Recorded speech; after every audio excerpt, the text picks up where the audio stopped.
자, 이 새만금에 대해서 많은 분들과 이야기를 나누면 공통적으로 나오는 많은 이야기들이 30년 된 사업인데 그게 되겠냐. 호남에 전북에 있는데 거기까지 굳이 기업들이 가서 할 이유가 있냐. 몇십 년은 걸리는 사업이다. 라는 이야기들을 많이 하십니다. 그래서 내가 새만금에 투자를 해볼까 고려를 하다가도 이 주변에 있는 사람들이 하나같이 그런 이야기를 하니까 망설이게 되다가 결국에는 안 하게 되죠. 주변의 것을 보게 된다는 겁니다. 하지만 오늘 여러분 이 영상을 보시면서 과연 새만금이 진짜 그렇게 멀었나? 객관적인 데이터로 내 주관적이거나 이 지인분들이나 아시는 분들이 이야기하는 말이 아니고 정말 객관적인 데이터로 이게 정말 이렇게 멈춰 있을 만한 사업인가? 이렇게 정말 우리가 무관심해도 될 만한 사업인가? 오늘 영상을 통해서 여러분이 한번 판단을 내려보시기 바랍니다. 2023년 1월부터 6월까지 이 새만금의 기업들이 유치한 투자 건수만 30건이 넘고요. 투자한 금액만 따지더라도 6조 6천억 원입니다. 이게 단순히 그냥 언젠가 우리가 MOU 맺고 언젠가 우리가 하다 보면 세월이 좋고 경기가 좋으면 기업하겠습니다. 나는 이런 그냥 단순한 MOU가 아니고요. 투자 유치합니다. 기업하겠습니다. 최대한 빠른 시간 안에 인허가를 거쳐서 착공하는 그런 기업들입니다. 새만금 개발청에서는요. 2023년 말까지 7월부터 12월까지 앞으로 투자 건수가 더 많이 늘어날 거고 투자 금액으로 따지면 4조에서 5조 이상이 더 유치될 거라고 예상을 하고 있습니다. 총 합쳐서 2023년도에만 10조 원이라는 투자 금액이 이쪽 새만금으로 유입이 된다는 겁니다. 자, 내년에는 스마트 습연도시 부지 준공이 됩니다. 그럼 더 많은 기업들이 오게 될 겁니다. 26년도에는요. 새만금 신항만이 개항을 합니다. 29년도에는요. 신공항, 철도 유입이 됩니다.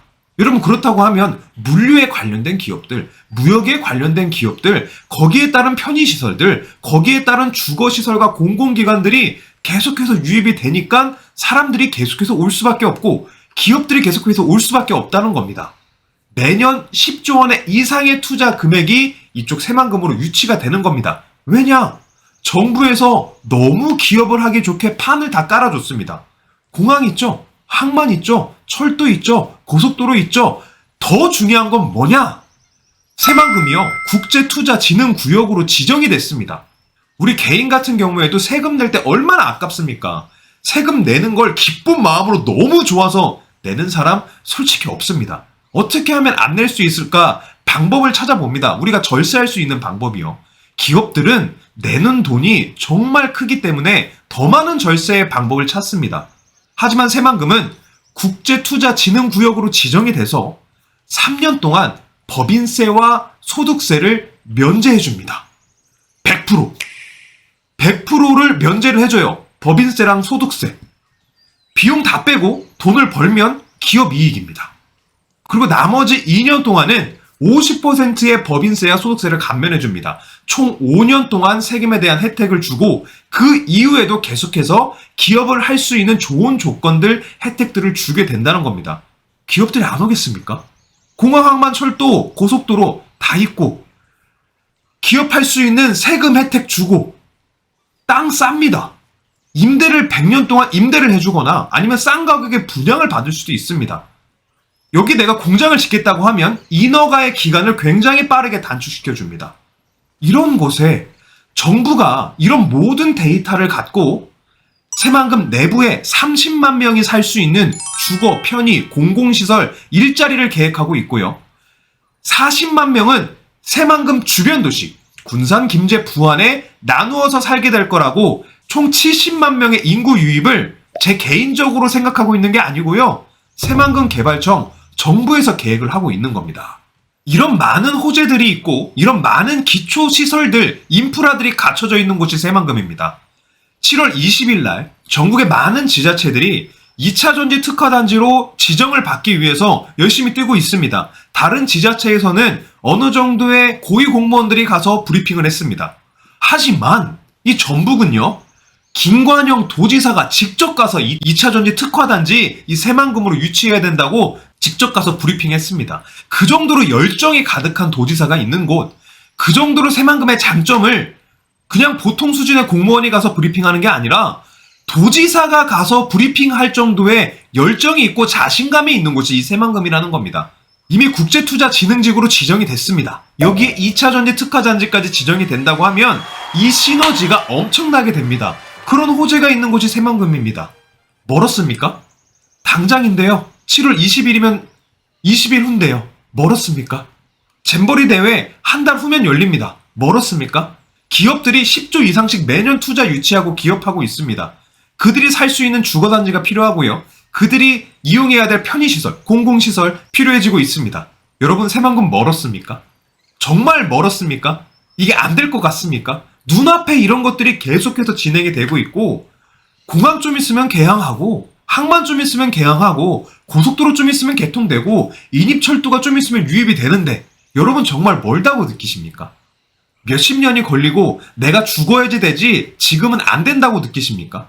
결코 아니라는 겁니다. 그래서 우리가 새만금에 대해서 다시 한번 생각해 보자는 겁니다. 새만금이 안 될 만한 객관적인 이유가 있는 것인지, 아니면 새만금이 그냥 맹목적으로 호남에 있으니까, 전북에 있으니까 안 됐으면 좋겠는 건지, 객관적인 이유가 있는 건지, 그냥 안 됐으면 좋겠는 건지. 자, 어른 세대의 지역 감정 싸움을 우리 후손들까지 받아야 합니까?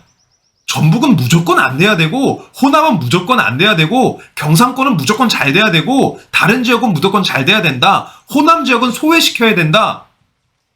우리 후손들까지 그거를 갖고 싸워야 합니까? 이제는 그 지긋지긋한 지역 감정 싸움 없애버려야 되지 않겠습니까?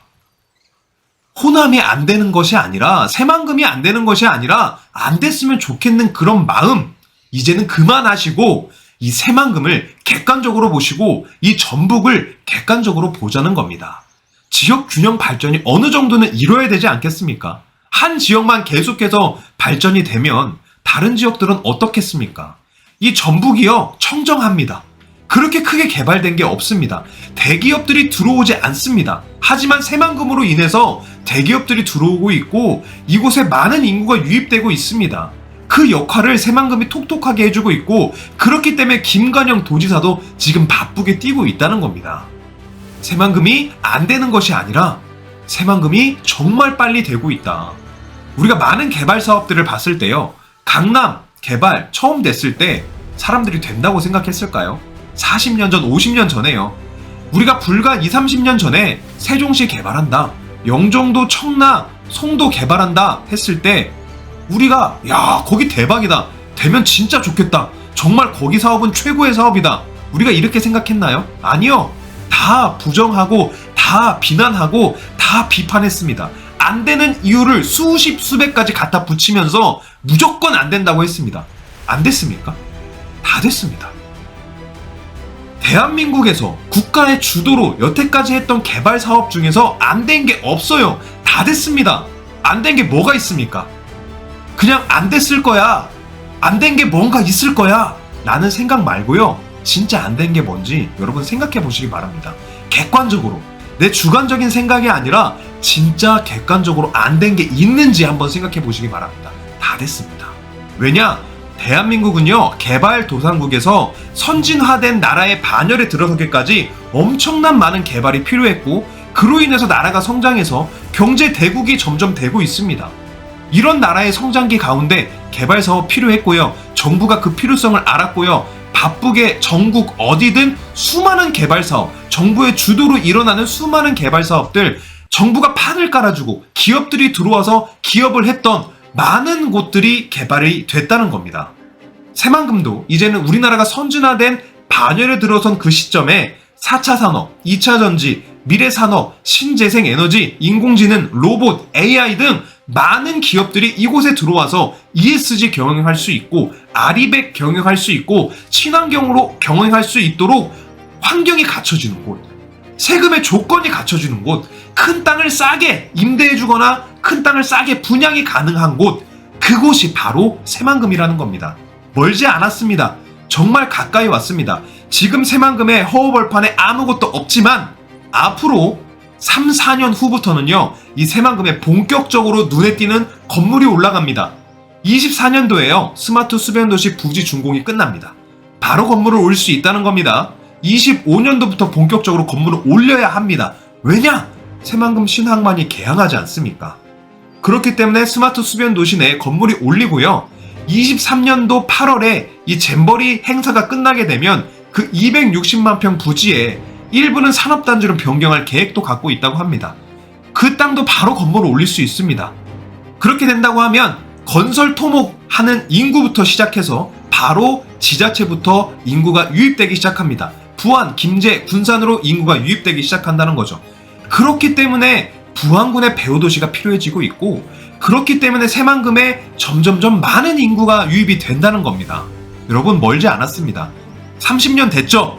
하지만 이제는 토목의 끝이 보여서 건물을 올릴 수 있고 개발의 끝에 와 있다는 겁니다. 언젠가 시작을 하면 언젠간 끝이 있지 않겠습니까?